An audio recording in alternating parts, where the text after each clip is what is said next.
Each week, American History TV's series The Civil War marks the 150th anniversary of the conflict by bringing you lectures, discussions, and battlefield visits.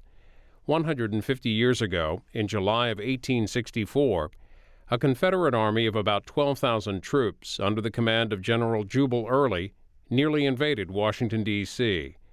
Next, historian and journalist Marc Leepson takes us on a tour of battlefields in Maryland and Washington, D.C.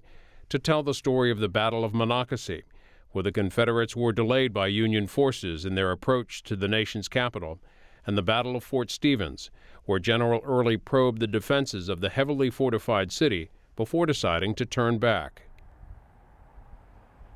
Consider what could have happened with an entire corps of troops let loose in Washington, D.C., lean and hungry Confederate troops.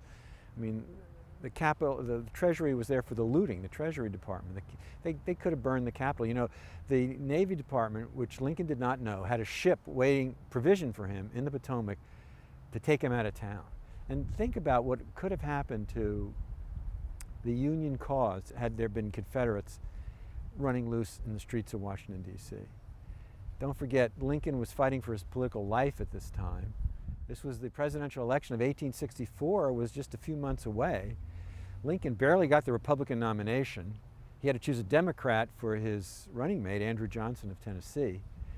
And Lincoln's popularity was so low, no one thought he was going to win that election. This really would have killed any chances that Lincoln could have gotten reelected.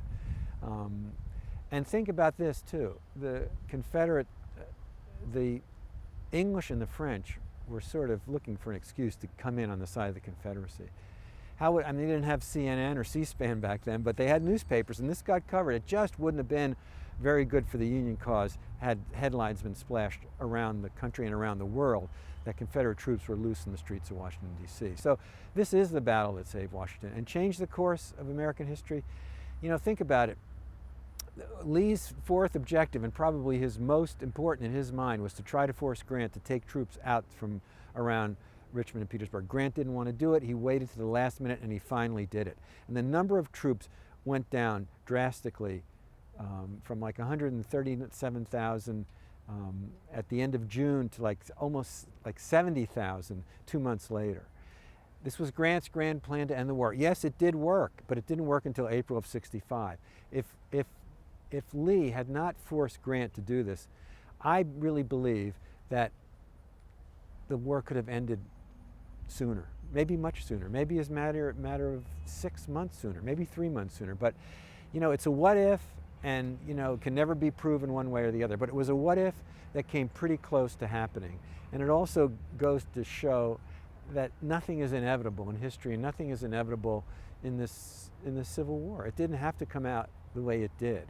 Lots of other things obviously had to do with it, but this one little piece of the puzzle I think was very important in the timing, in the end of the timing of the end of the Civil War.